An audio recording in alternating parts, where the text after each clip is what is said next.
Hello and welcome to episode 1 of the Roadmap to Financial Independence podcast, where like minded people gather in their journey to exit the rat race and join the FIRE community. If joining the financially independent, retire early, or FIRE community seems like only a dream to you, this podcast will help you develop your roadmap to financial independence. I am Scott, and I'm joined by my wife and co host, Michelle. Hello and welcome. We are honored that you are joining us and excited to show you there is a different road you can take to a life of financial independence. The items we discuss on this podcast are not meant to be taken as financial advice, but rather showing you the roadmap we followed to achieve financial independence. We want to show you that being in debt and living paycheck to paycheck does not have to be the norm. We are everyday people who are now in our early 50s. We found our roadmap to financial independence in our early 20s. We reached financial independence at 34 years old. During that period of time, from our early 20s to achieving financial independence, we went to college and graduated with no student loans. We got married, purchased a brand new home, and paid off that home in 3 years and 3 months.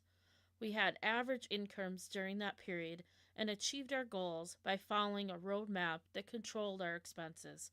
We followed a different road and did not let societal pressure detour us on the down the road to financial independence.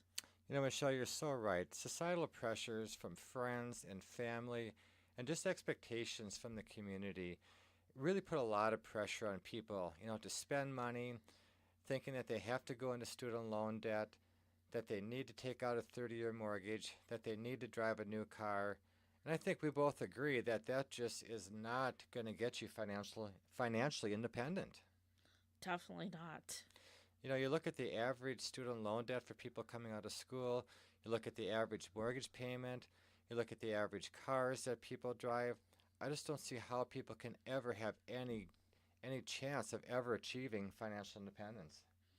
Yeah, and if they spend more than they make, how are they ever going to get ahead? Right, and our society is making credit cards just seem like the norm, that it's okay to spend money you don't have. Put that financial burden down the road, but you definitely pay interest on that money, and it's money you're not going to have later in life. Scott, you are so right, which is why many years after reaching financial independence, we still live in the same house, which has been paid off for 18 years.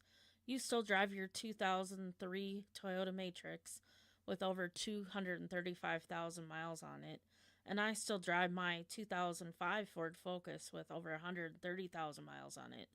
Could we drive more expensive cars or live in a larger house? Yes, but our financial independence and having our money work for us through our investment accounts rather than us working for our money is far more important than any material things. So, what is financial independence? Financial independence is a state in which an individual or household has sufficient wealth to live on without having to depend on income from some sort of employment. Although we agree with that definition, it does not fully define all the mile markers that a person can achieve on the road to FIRE. Being debt free, having your home paid for, or slowly starting to build your investments account where they start generating income to offset your living expenses are all mile markers on the road to financial independence. In today's podcast, we would like to talk about contentment and how it is directly related to your ability to reach financial independence. Contentment is a mental state or an emotional state of satisfaction. It is a state of mind and a feeling at being at ease with one's situation. Many studies have shown that once our incomes can cover our basic living needs, such as food, housing and related expenses, clothing and medical needs, more income does little to improve our overall happiness or our sense of well-being. It is not that money makes us unhappy, but rather the striving for more and more money that leads to unhappiness. It is never being content with your life that drives a person to increase their spending, always seeking more and more things in an attempt to make us happy. Michelle, I think we've seen that with many people that we know, whether it's our neighbors or maybe even relatives. They're never content in life. Scott, I see this all the time. So many people I know live their lives with the goal to achieve success in their careers. They often purchase expensive homes, fancy new cars, and go on exotic vacations. They often spend long hours away from their loved ones at work while racking up massive debts to keep up with the Joneses. As they grow older, they start to realize how their youthful dreams and ambitions fall short of what really matters in life. A study from Princeton University found that happiness does not increase with wealth. The study found that earning $75,000 per year was the peak in happiness. The study also found that when people earned more than that, they did not report any greater degree of happiness. Michelle, you're so right. And this reminds me of a person I used to work with. He spent his whole life in the pursuit of a high income. Rather than saving and investing so he could reach financial independence and enjoy his life, he spent everything he made on larger and larger homes, vacation properties, more expensive cars, exotic vacations, and always having the latest electronic devices. I always remember him feeling stressed out at work about his debt and watching him work more and more hours to make more money. I once asked him why he put so many hours in. He responded so he could get ahead in life. I remember thinking to myself, all you do is continue to rack up more and more debt. How are you getting ahead? With every raise or promotion, he would always step up his lifestyle. He was never content. I remember him talking about how wonderful his vacation properties were and how I should go into debt to purchase a fancy new cabin on a lake with a new boat and all the toys associated with the lake place. Friday afternoons, he always talked about how much fun he was going to have this weekend at his cabin, but Monday mornings he complained about how much work it was and how much money he had to spend to fix something. He was never content with his life and was always working. He hardly spent time with his wife and son and often said that his wife was nagging him to spend more time with them. He often said to me that his wife was ungrateful for all the things he bought her, but in reality, she did not care about those things. She simply wanted a simpler life that focused on family time and living simple adventures. Ultimately, his wife left him and his whole world came crashing down. Without his wife's income to help carry the debt, he slowly lost everything. Shortly after that, I lost contact with him, but his story is like so many others. Wow, Scott, that is such a sad story. So many people out there believe that just having more and more money and acquiring more and more things will make them happy, or getting that new $50,000 sports car will finally bring them the happiness they seek. Far too often it does not, and this vicious cycle continues. It is not until a person finds contentment in their lives that they can truly start down the road to financial independence. The problem is that buying things won't make you happy long term. Everything you buy is just temporary. In the store, they look good, but there is always something newer and better around the corner. Far too often, we spend too much time worrying about things that require time for maintenance, and often these items cost far more than we think. The biggest factor you must consider is that everything we purchase requires you to exchange a specific amount of your life for that item. If you are working a job, you are not buying things with money, but rather you are buying it with hours from your life it took to acquire the money. One thing we have learned over the years is that other people are not really that impressed with what you have. Too often they are consumed with trying to impress you. It is important to remember that someone else will always have more, and the happiness you get from the purchase is short lived. Contentment is never found in purchasing more stuff. Far too many Americans have their homes stuffed with things. The fact that they continue to purchase more and more things should show you that things do not bring you happiness. Michelle, that is so true. If you ever look around the neighborhood, every year people are having garage sales. People are donating to Goodwills. Craigslist is just full of items that people are trying to get rid of. So it truly shows that things don't bring happiness. It's important that each person needs to find their own level of contentment, where they reach their emotional state of satisfaction. For you and I, we are both content in our current house that we built in 1997 and took 3 years, 3 months to pay off. We are both content driving our 15-year-old cars since they get us to the same place as a $50,000 car. We are content with our belongings and we do not feel the need to have the latest fashions, the designer brands, or trying to keep up with the Joneses. For us, it is spending time together, enjoying a simpler life that truly brings us joy, and not working 60 plus hours a week to buy more things. Did you know, Michelle, that the average American home has over 300,000 items in it, and the average size of a typical American home has tripled in size in the past 50 years? When I first found that information and researching for this podcast, it just blew me away. And I'm thinking 300,000 items, that seems like an awful lot. But I started looking around our home, and even though we have live a contentful life, we still have an awful lot of stuff in our home. You know, in the United States, there are over 50,000 storage facilities, and 1 out of 10 American rents an off-site storage unit. Nearly half of American households don't save any money, but Americans consume twice as many material goods as they did 50 years ago. It's crazy that Americans spend more money on jewelry, shoes, and watches, approximately $100 billion, than we do on higher education. And finally, Americans spend $1.2 trillion annually on non-essential goods, which has given rise to the $8 billion home organization industry, which has doubled in size since the early 2000s and is growing at a staggering rate of 10% per year.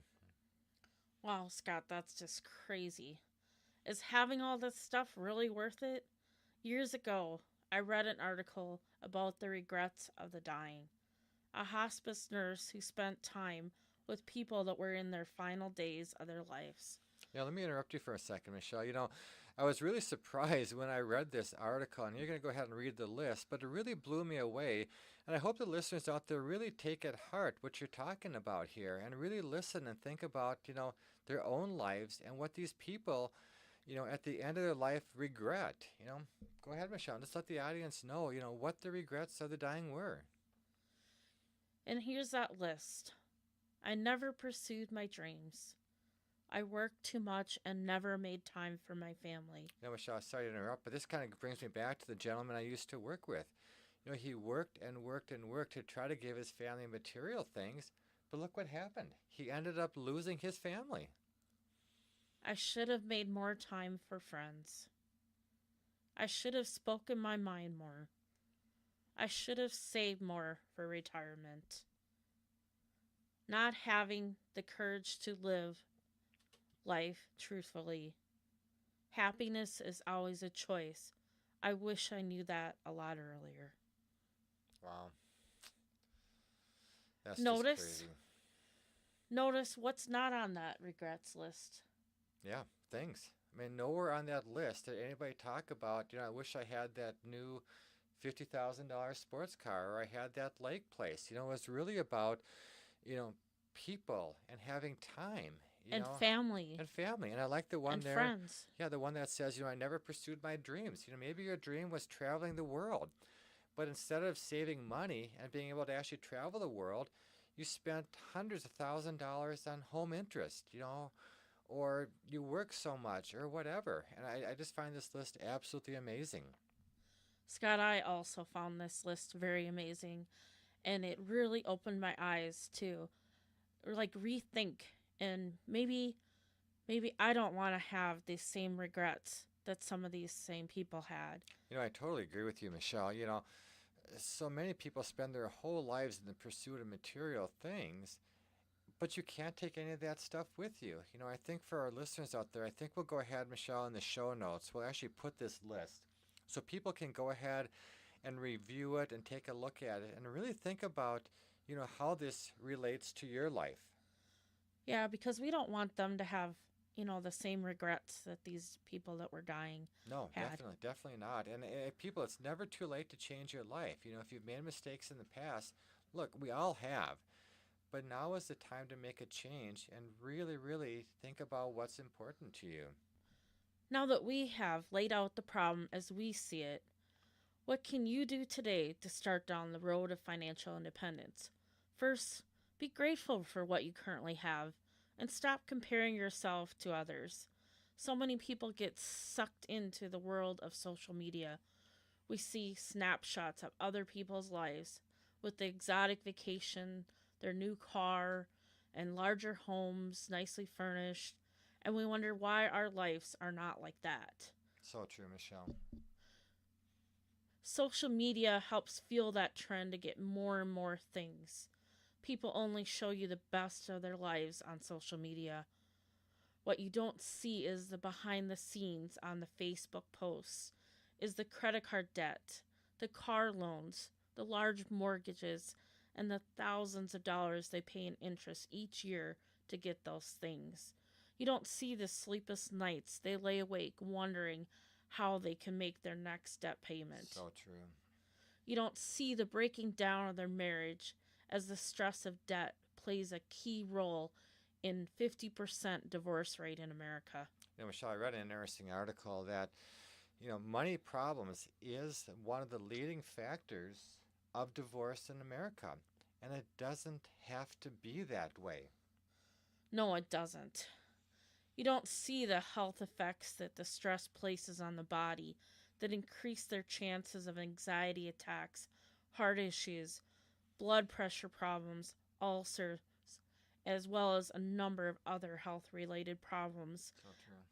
And I know a couple people that are close to me that have recently had, like, either a loved one or friend that have had heart attacks.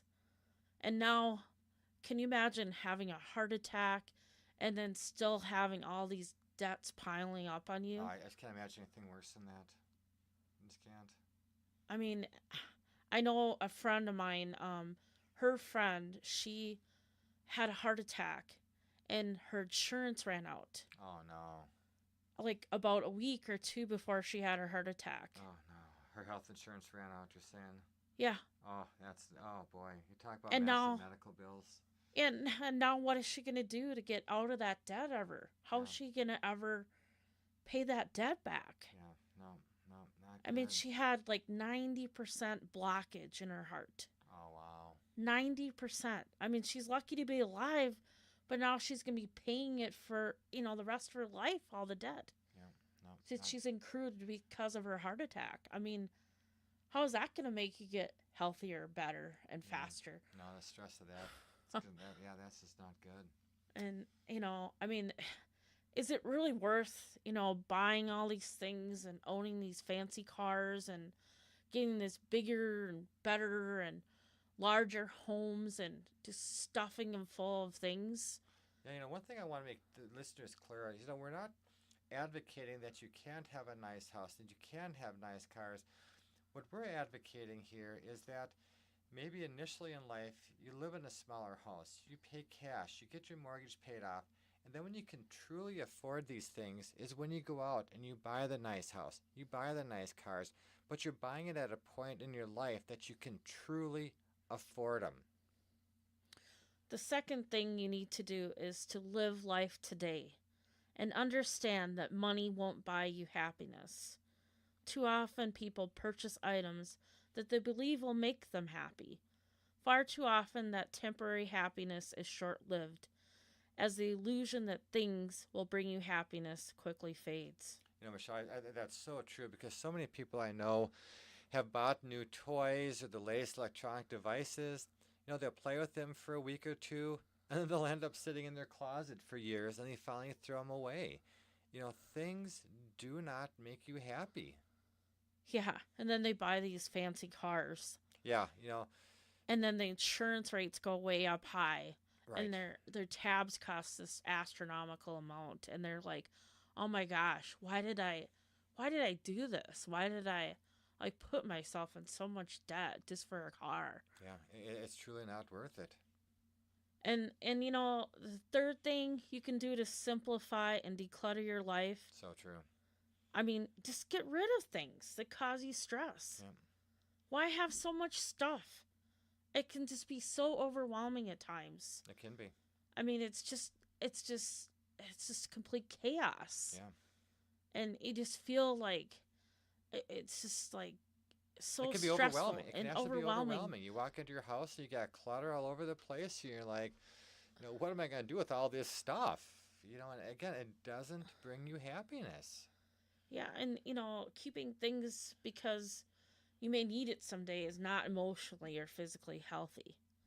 I mean, you just have so much stuff that can be just as stressful as like paying your car payment every month, Oh, I agree. I agree. you know, and it's like, oh my gosh, I got to keep this job or I won't be able to pay my house payment. I'm going to lose my house. Hmm.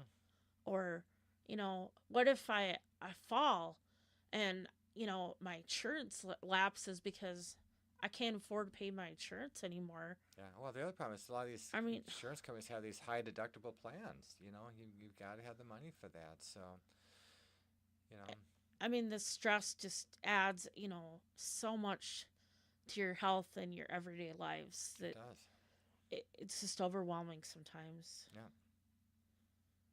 Um, and I think, if you can slowly just kind of start going through your stuff and just really looking at what can we eliminate? What's causing you all the stress in your life? So true. And then finally, you have to do what you love and you have to say no to perfection. It's important to realize that perfection is an illusion and continually striving for it will lead to unhappiness and discontent. If you're constantly striving for perfection, you need to ask yourself, are you doing this because you are more worried about what people will think about you rather than simply being yourself?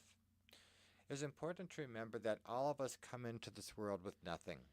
It is even more important to acknowledge to ourselves that all of us are unable to take our possessions with us at the end of our lives, except for our memories, the love we have shared with others, and the memories of our lives in the minds of the ones we leave behind. As we wrap up this podcast, I would like to quote Warren Buffett, one of the wealthiest persons on earth and CEO of Berkshire Hathaway. Mr. Buffett states, and I quote, I can buy anything, Mr. Buffett says. I have been on 400-foot yachts, lived a life with people that have 10 homes. I live in the same house I bought back in 1958. And if I could spend $100 million in a house that would make me a lot happier, I would do it. But for me, that's the happiest house in the world, and it's because it has memories. End quote. Your financial independence future is waiting for you. The quicker you find contentment with your life, the sooner you can start down the road to financial independence, to reach your goals, and start to live the life you choose, rather than the life others choose for you. The choice is up to you. Scott and I'd like to thank you for listening to today's podcast. We are so excited that you are taking the steps to reach financial independence to join the FIRE community. Please join us on our next podcast as we continue to map out the road towards your financial independence. Thanks for listening.